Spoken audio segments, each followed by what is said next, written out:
Hello all, welcome back to my channel. In this video we will discuss routing in .NET Core Web APIs. Routing is nothing but how the HTTP request maps to the controller actions. Basically this is the two types of routing. One is attribute routing and convention based routing. We'll see an example how we can implement these two, and also we'll discuss what are the advanced features available in routing. For that, let me create one .NET Core Web API project. Click on new project, choose the ASP.NET Core Web API template, click on next. I'm going to give project name routing API, click on next, click on create.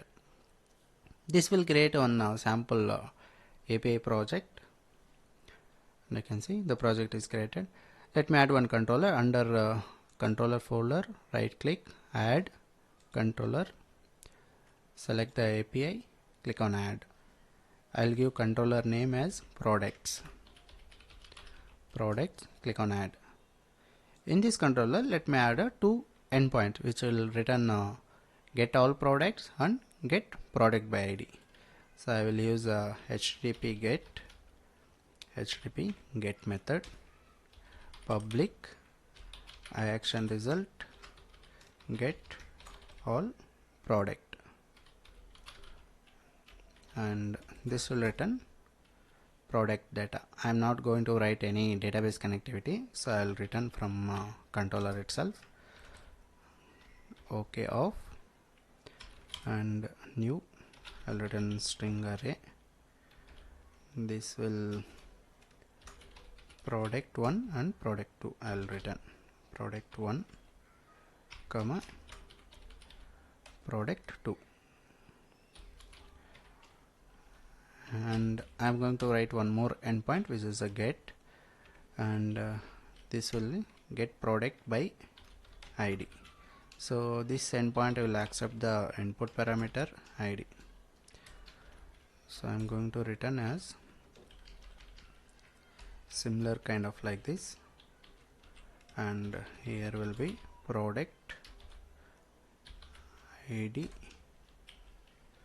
and like this, and under HTTP get this parameterize endpoints, I will use a ID. So this is the basic attribute routing we can use. The HTTP request is mapped to this endpoint get all products, and HTTP get with the parameterized, it will map to this. So this is a basic attribute routing. We'll see an convention based routing how we can define. The convention based routing is an older approach. We can use it in ASP.NET Core MVC projects. So that routings we have to define in the under program.cs. Just open program.cs. Here we have to define a convention based routing like app.map controller route. So under this you have to define two things. One is a name and pattern. Name colon, I'll give as a default, and the pattern I'll give here will be, you have to define in the under double quotes only, controller equal to, you have to define a controller name. So I'll give controller equal to name home slash, and action equal to, let's say index is a one of the action. Let me assume slash, and I'll give ID. So this ID let me take optional. So like this we have to define a convention based routing. How many controllers are there? That many controllers you have to define. In this scenario, the home controller and index method, which is a ID, is a optional parameter. So for that I declared as a mapping convention based routing. So like this we can use a convention based. This is an older approach we have to use in ASP.NET Core MVC projects. So now the .NET Core APIs will not preferable to use a convention based routing. We'll use a attribute routing. Now we'll discuss what are the advanced features available in routing. Let's go to products controller. If you observe here, the HTTP get method, it is accepted a ID as an integer type parameter. So you want to strict this, it will accept only integer, means we can define a data types also. So like after the ID we can define int. So this is a route constraint type. So we can enforce the parameter constraints in routings. So not only the int, you can use any data type, like if you see here double, float, GeoID, int, length, long, all those parameters available. You can define range also. If you define range, and you have to use a decimal, like that you can define. So if you define as a GeoID, you can define. So if you define as a bool, you have to parameter, it will accept a boolean value. So like this you can define. This is the route constraint. The next one is route prefix. Commonly we'll use here, if you see route API / controller with the square brackets. So the controller name, the products, it will take automatically, it will map to controllers. So instead of that, you can define your controller name. So copy, instead of using this square brackets, you can use like this. There is a route prefix, you can use it. Not only for this, you can use for endpoint level also. So next we'll use a routing with the HTTP methods. Now we will see the get method only here. The HTTP get with the parameters. So not only the HTTP works as a get, we have a post, put, delete, all those. How we can use, we'll see. For that, let me use this same. This is a get, we already seen. Next we'll see on the HTTP post. Let me create one HTTP post endpoint, public iAction. So this will create a order, create a what is a product. So let me use create a product. So this will accept a input parameter. So I'll use a from body, and here I'm going to use a string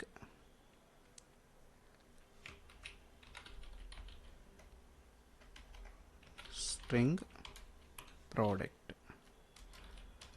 and this I'll use a product name.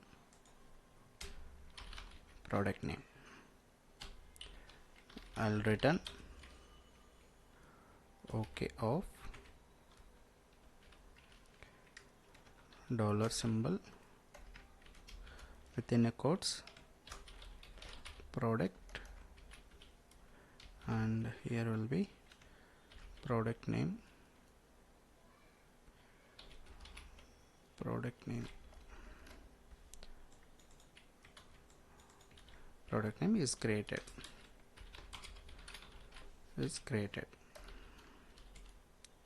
So this is a HTTP post type. Next we'll take as a HTTP put. This will basically use for update. HTTP put. So HTTP update means you have to accept which record you have to update. So I'll use it as a parameterized. So this ID, and this is an endpoint,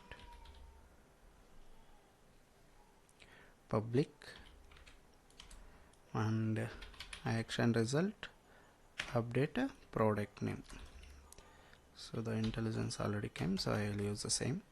But here you are accepting a ID, so I will define ID also, input parameter int ID comma from body, and return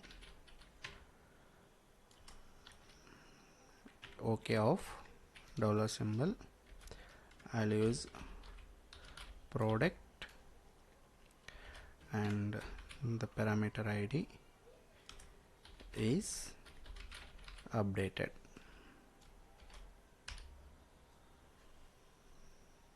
This is a put method. Similar way we can write for a get delete also. Let me copy of a get and here will be HTTP delete. The same, the product is deleted. Okay, the product name delete by product, delete by product ID. So the product ID is deleted. You can map like this. The HTTP verbs, it will map to the endpoints. So next we'll see on the route parameters and query string. So basically you can define like this, one of the, these are all the HTTP verbs with the endpoints. Now we'll see route parameter and query string also. For that, let me write one more endpoint. Public action result get product by, let me take as a category, get product by category,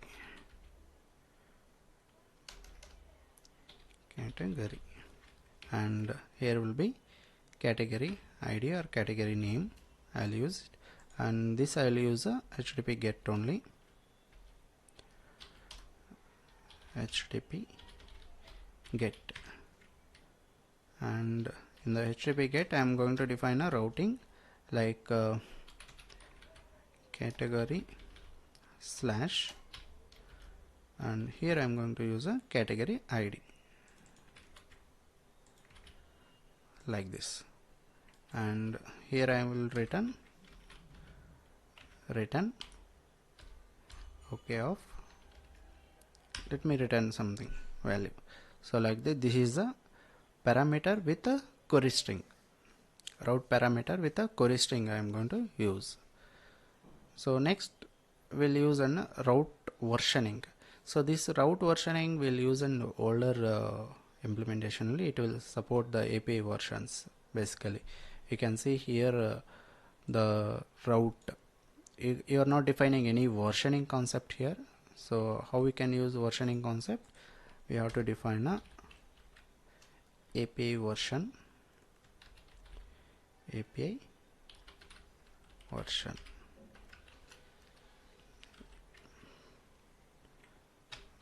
API version. So the version you have to define. So let me take as a 2.0, and this will require one package, that is an ASP.NET Core MVC versioning. So you can see that is MVC versioning. So we are not using ASP.NET Core Web APIs. For you to understand, let me add this package. So the package is added. So instead of this you can write slash, you can define version, and here you can define version colon API version. This will automatically, it will take a API version 2.0 here. So the routing will be API slash v2 slash v2.0 slash products. The versioning we can define like this. So next we'll see on a custom routing with the route names. Now already we seen here the only the product name it has taken and the action name it has taken already to the route. How we can define a custom names for get all products or get product by ID, create a product. Let me take create a product or update a product. So update product, comma, you can give a product name equal to, you can define like this. This is the update product. Like this you can update product, let me take by ID. So you can define like this name. So here get product by ID is there, you can use comma name equal to, and this will be like this, get product or something which is the name it is mapped to this action. So this is a custom routing with the name. So this is how we can define routings in .NET Core Web API. Here commonly you can see here the HTTP, every place we are defining the names. So instead of that, if you want to use the action name itself as a endpoint, so simply you can define get rid of this, and here I am going to within a square brackets controller slash action. So this will take care of your API endpoints. Basically this will the products, it will map to this controller, the action whatever you name you have, get all products or create product or get product by ID, this automatically it will action into, it will mapped. So the routing will be API slash products slash get all products, like that will come. So this is how we can use attribute routing and convention based routing in .NET Core endpoints. If you like this video, please share and subscribe. Thank you for watching. Have a nice day.